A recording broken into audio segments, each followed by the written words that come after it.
안녕.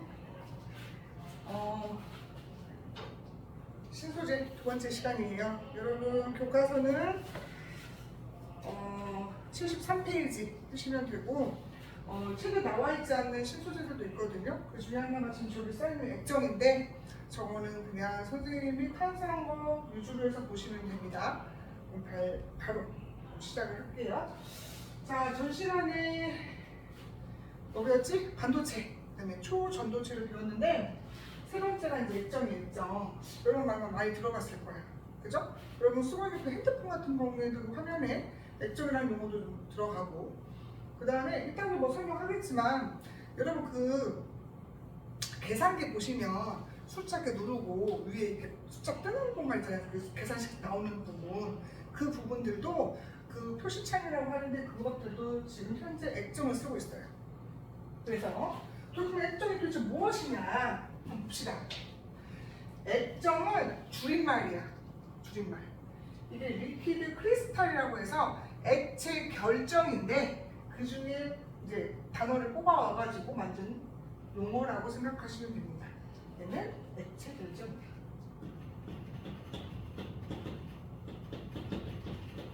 그래서 액정이라고 불러요.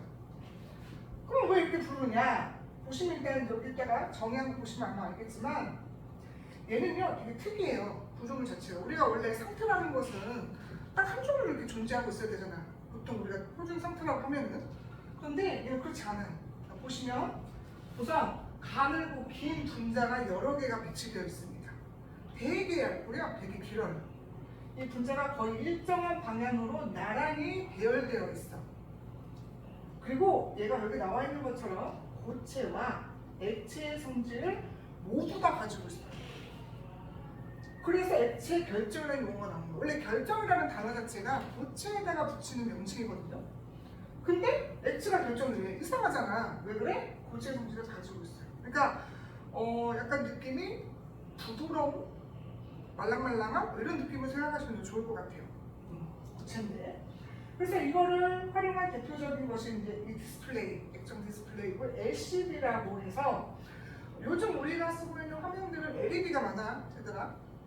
OLED 혹은 LED 이게 많았는데 그 전 모델이 사실은 LCD였어요. 옛날 컴퓨터 같은 거 보시면 LCD가 있었는데 얘가 뭐냐면 우리가 전 시간에 배웠던 그 반도체를 이용해서 하는 것도 있었잖아요. 다이오드, 배광 다이오드. 그 친구들은 스스로 광원을 만들어내서 빛을 직접 쏴줬단 말이에요. 근데 얘는 그렇지 못해요. 얘는 스스로 빛을 내지 못해요. 그래서 이 액정 뒤에서 빛을 쏴줘야 돼요. 형광등이라든가 아니면 아까 뭐 말한 그 LED 같은 그런 걸로 쏴줘야 됩니다. 얘 자체에서 빛이 나오지는 않아요. 얘는 다만 어떻게 하는 거냐면 우리 책에도 뭐 자세하게 나오진 않아서 모를 수도 있는데 이게 평상시에 이렇게 배열되어 있어서 빛을 막고 있다가 일정한 전기적 신호를 받거나 하게 되면 얘가 배열이 뒤바뀌어요. 밖에 틀어요. 그러면 그걸 통해 가지고 우리한테 이미지화 시키는 거거든요. 빛을 받아가지고. 그래서 어찌됐든 얘는 스스로 빛을 내지 못한다는 것이 그 LED하고 차이점이 큰 차이점. 가는 빛을 스스로 낼 수 있지만 얘는 내지 못한다는 점. 그래서 반드시 광원이 필요하다. 광원이 필요해요. 그래서 아까 말한 대로 전자계산기는 여러분 온도계 보시면 거기 이제 그 36.5, 37 이렇게 표시되는 그 표시창 있잖아요. 그것도 지금 현재 액정으로 활용되고 있습니다. 보통 이렇게 표시창을 좀 많이 쓰고 있어요. 핸드폰이나 화면에서 이제 보통 이제 고화질의 화면에서는 요즘은 다 LED 쓰죠. 근데 예전에는 그 전 모델이었기 때문에 썼었다. 근데 지금 그렇지 않다. 이 정도만 아시면 될 것 같습니다. 자, 그럼 중요한 게 이제 두 가지 남았는데 그 중에 하나는 그래핀하고 이따가 설명할 자연을 모방한 신소재예요. 이 두 녀석은 자주 출제가 되고 또 중요합니다. 우선 그래핀이 뭐냐? 여러분 74페이지를 보시면 오른쪽 상단에 보시면 흑연의 구조가 나와 있을 거예요.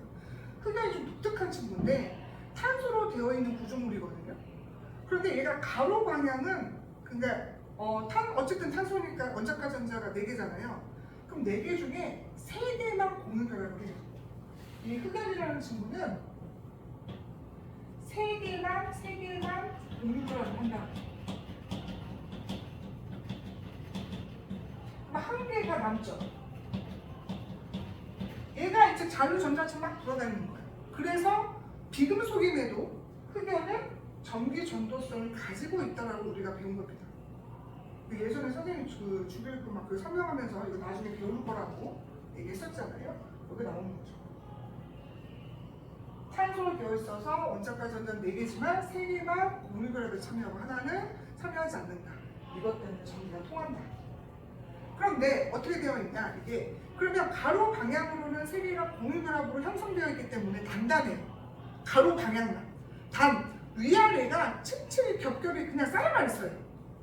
결합이 막 끈끈하게 되어 있는 게 아니라 여러분 거기 보시면 알잖아요. 여기 교과서 보시면 여기 보시면 층별로는 이 가로 방향으로는 다 공유를 하고 있어서 되게 단단해. 근데 위아래를 뭐 이렇게 막 누가 어떤 주중 역할을 해가지고 막 결합이 된 게 아니거든요. 그래서 생각보다 약합니다. 그래서 여기에서 착안해서 신소재를 개발했는데 그게 바로 저기 나와 있는 그래핀이에요. 흑연의 몇 층? 한 층. 한 층. 무슨 말이야? 방금 내가 뭐라고 했어? 이 가로 방향은 공유결합으로 단단하다고 했잖아요. 그래서 이 한 층만 똑 된 거야. 똑 된 거야. 한 층으로. 그러면 우리가 다른 건 몰라도 그래프는 평면 구조라는 건 알겠죠? 한 층의 평면 구조라는 건 알겠지? 그죠? 그리고 아까 말한 대로 가로 방향으로 다 공유결합 참여해가지고 어떤 모양? 육각형 모양으로 구성되어 있어요. 그래서 어떻게 보면 흑연에서 장점만 쏙쏙쏙쏙 뽑아갖고 만든 신소재라고 보시면 훨씬 더 이해가 잘 갈 것 같아요. 흑연이 전기 전독성을 가지고 있으면서 흑연의 단점을 보완할 수 있는. 그래서 특징이 총 5가지가 있습니다. 5가지. 우리 책 상단에도 써있긴 하거든요. 선생님이 간단간 정리를 한번 해보겠습니다.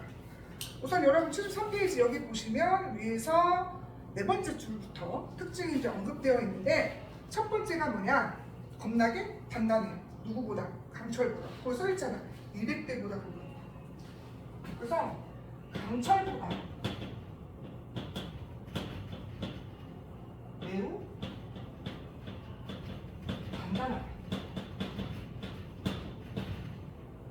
어지간하면 안 부러진다는 얘기예요. 그 다음에 두 번째는 여러분 책에 뭐라고 써있냐면 불이보다 13배 이상 열을 잘 전달한다고 되어 있잖아요. 이거는 한꺼번에 정리할게요. 얘가 갖고 있는 그 장점과 결부시켜서 전기 전도성과 열 전도성이 뛰어나다. 무슨 말이야? 전기 되게 잘 통한다. 열 잘 통한다. 그럼 이거 응용해서 우리가 또 다른 제품을 만들 수 있잖아요. 그죠? 그 다음 줄 읽어볼게요. 원자 한 층에 해당하는 약 0.35 나노미터의 두께로, 자 무슨 말이야? 엄청나게 두께가 얇다는 뜻이에요. 얇으니까 거기 나와 있지. 빛을 잘 투과시킨다고. 그래서 어떻다고? 투명하다. 그래서 얘는 얇고 투명해.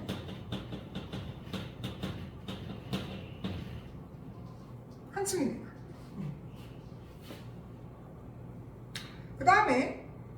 그 다음 줄 읽어보면 그래핀은 탄소와 탄소의 공유결합에 참여하지 않는 전자를 아까 갖고 있다고 했잖아. 하나씩 남는다고 했잖아. 원자마다. 그쵸? 그럼 남아도는 전자가 있을 텐데 이게 우리가 앞전에 만났던 그 신소재 반도체 있었잖아요. 걔네들보다 이동속도가 거기 나와 있는 것처럼 100배 이상 빠르대요. 그럼 무슨 말이야? 신호를 빨리 전달할 수 있다는 장점이 있겠지. 그지? 그래서 전자의 이동속도가 빠르다. 반도체보다.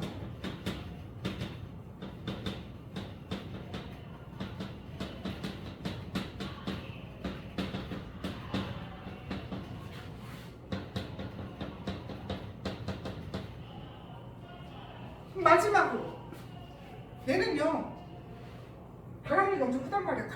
가로 방향으로 있는 것만 우리가 뜯어다가 쓰는 거니까. 그러다 보니까 거기 나와 있는 맨 마지막 부분 면적이 늘어나거나 휘어지더라도 휘어질 수 있어요. 충분히 변형 가능해요. 근데 끊어지지는 않아. 매우 단단하니까. 그러니까 금속과 같은 애들하고 좀 비슷하죠. 외부의 힘을 받으며 변형 가능한데 끊어지진 않는다는 점. 그런데 중요한 건 그 다음 말이야. 전기적 성질이 변하지 않는다. 모양이 변형돼도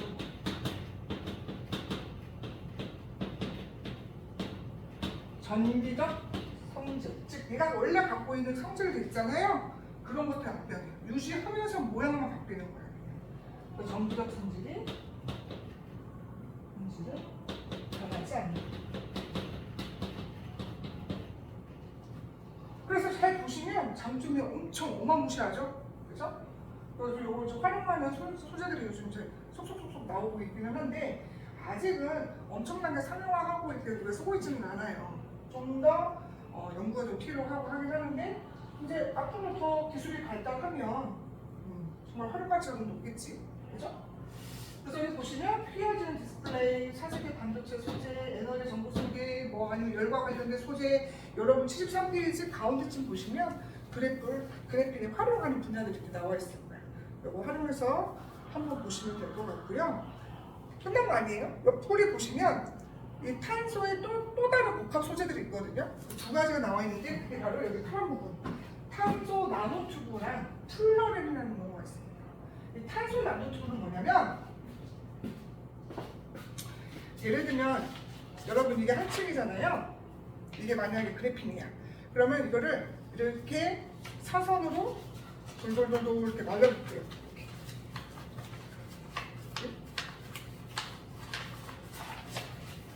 이렇게 통으로 되죠, 통으로.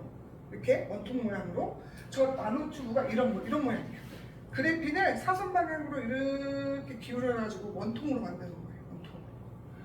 그래서 이런 것들을 우리가 이제 탄소 나노튜브라고 하고 기본적 성질은 그래핀에서 출발한 거기 때문에 비슷해요, 성질들이. 그래서 그래핀을 말았다, 나선형으로 말려있다, 이 정도만 아시면 될 것 같고 플러렌은 좀 독특한데 어디 갔지? 잠시만요. 보시면 플러렌은 반드시 탄소 몇 개, 60개가 있어야 돼요. 더 많아서도 적어서도 안 되고 꼭 60개가 모여서 축구공처럼 오각형, 육각형이 교차되면서 만들어진 그 공모양 구조물을 말하는 거거든. 얘는 내부가 비어있어.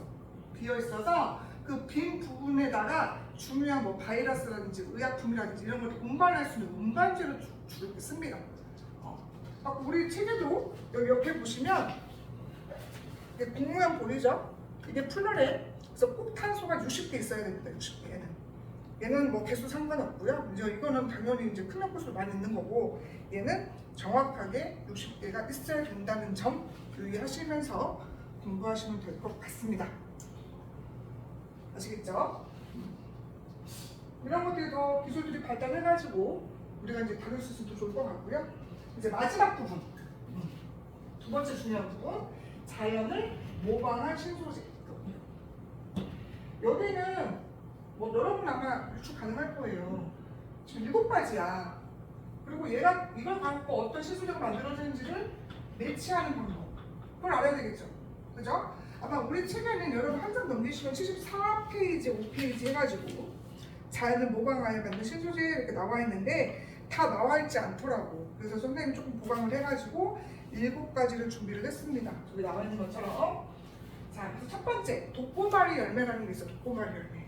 여러분 그 책에도 나와 있는데요. 73페이지 여기 보시면 여기 이게 독고마리 열매인데 얘를 현미경으로 이렇게 관찰을 세세하게 좀 보면 갈고리 모양이 있어요. 갈고리 모양. 그래가지고 얘가 이렇게 딱 붙으면 잘 안 떨어져요. 그래서 이걸 응용한 게 누구냐? 여러분 아마 들어봤을 거예요. 배찍찍이라고 하는 거 있잖아요. 벨크.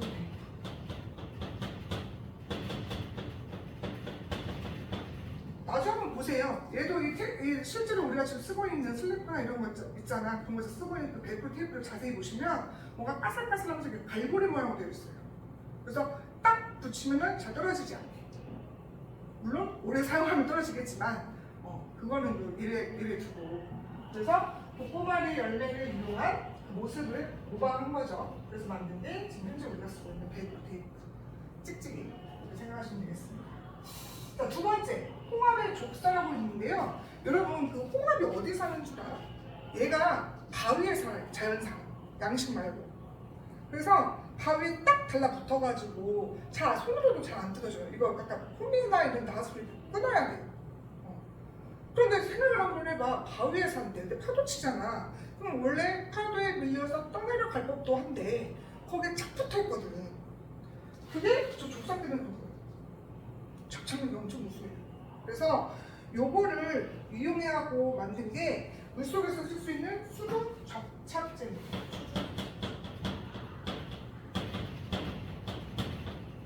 원래 우리가 접착제라고 하면 물 닿으면 잘 이게 접착력이 좀 현저히 떨어지잖아요.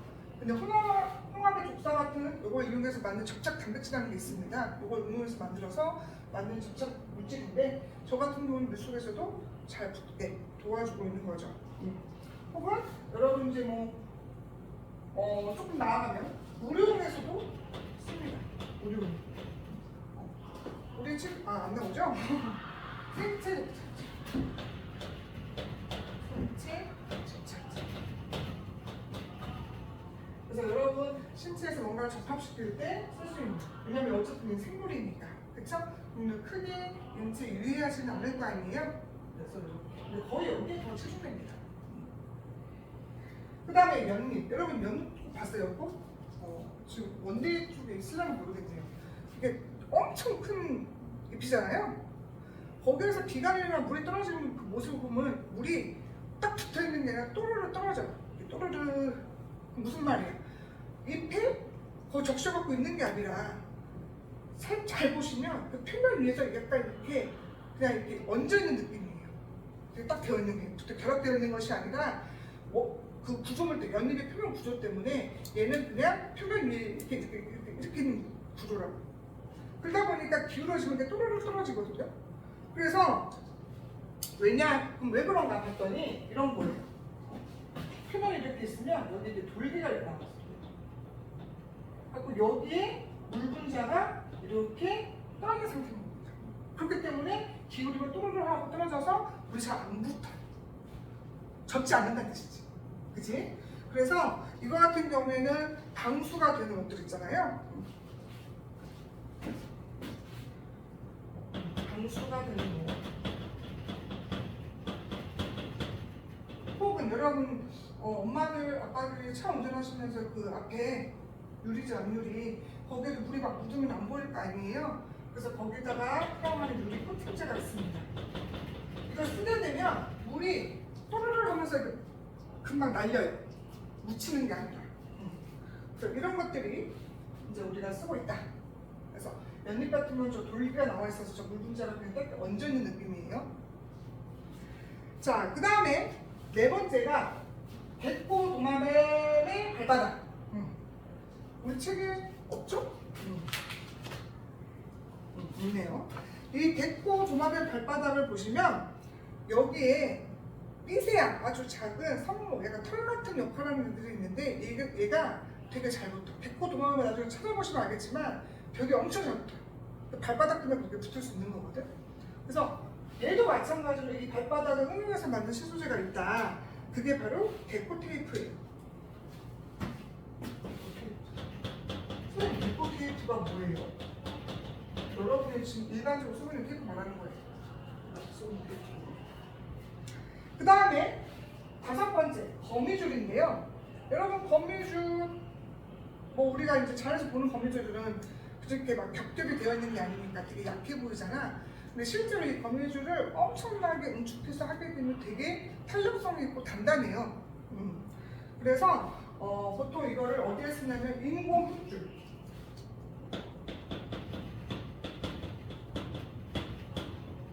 흙줄 같이. 그 다음에 일반적 실보다 훨씬 탄력이 좋으니까 어떤 거, 예를 들어 낙하산에 쓰는 그 줄들 있잖아요. 그런 것들에 많이 쓰기도 하고.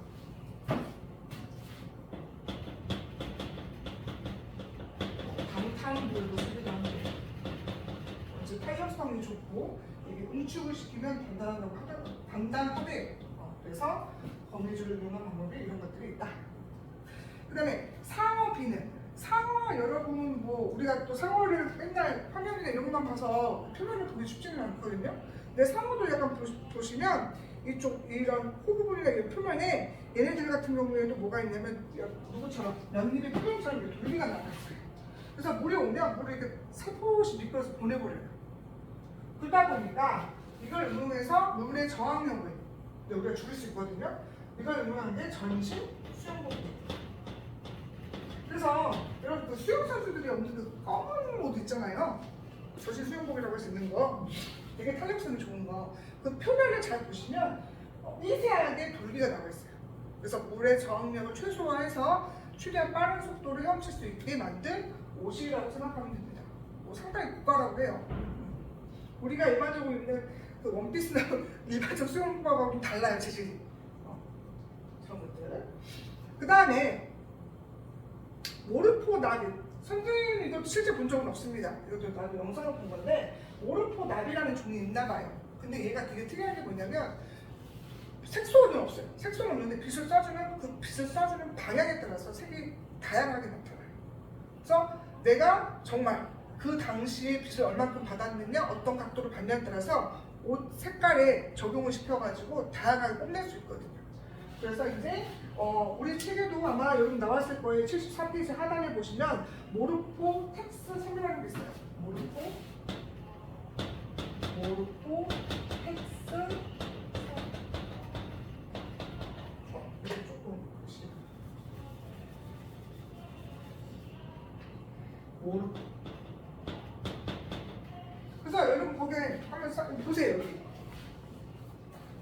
보시면 여러분 봤을 때 이 나비 한번 봐봐. 보면은 파랗잖아. 얘가 진짜 날개 파란색에 있는 색소가 아니야. 빛의 방향에 따라서 이렇게 보이는 거예요. 얘 다른 위치에서 보면 또 이 색으로 안 보여요. 그래서 이걸 응용한 게 여기 있는 선우야. 그냥 봤을 때는 이 색으로 보이는데 실제로 조명을 어떤 빛에 썼냐, 어느 각도에서 쐈냐에 따라서 이 드레스가 달라져요, 색이. 예전에 우리나라인지 외국인지 모르겠는데 어떤 연예인이 이 선녀를 입고 나온 적이 있거든요. 근데 아직 뭐 개발이 막 잘 된 건 아니라서 그렇게 예쁘진 않더라고요. 어쨌든 저도 활용하고 있다.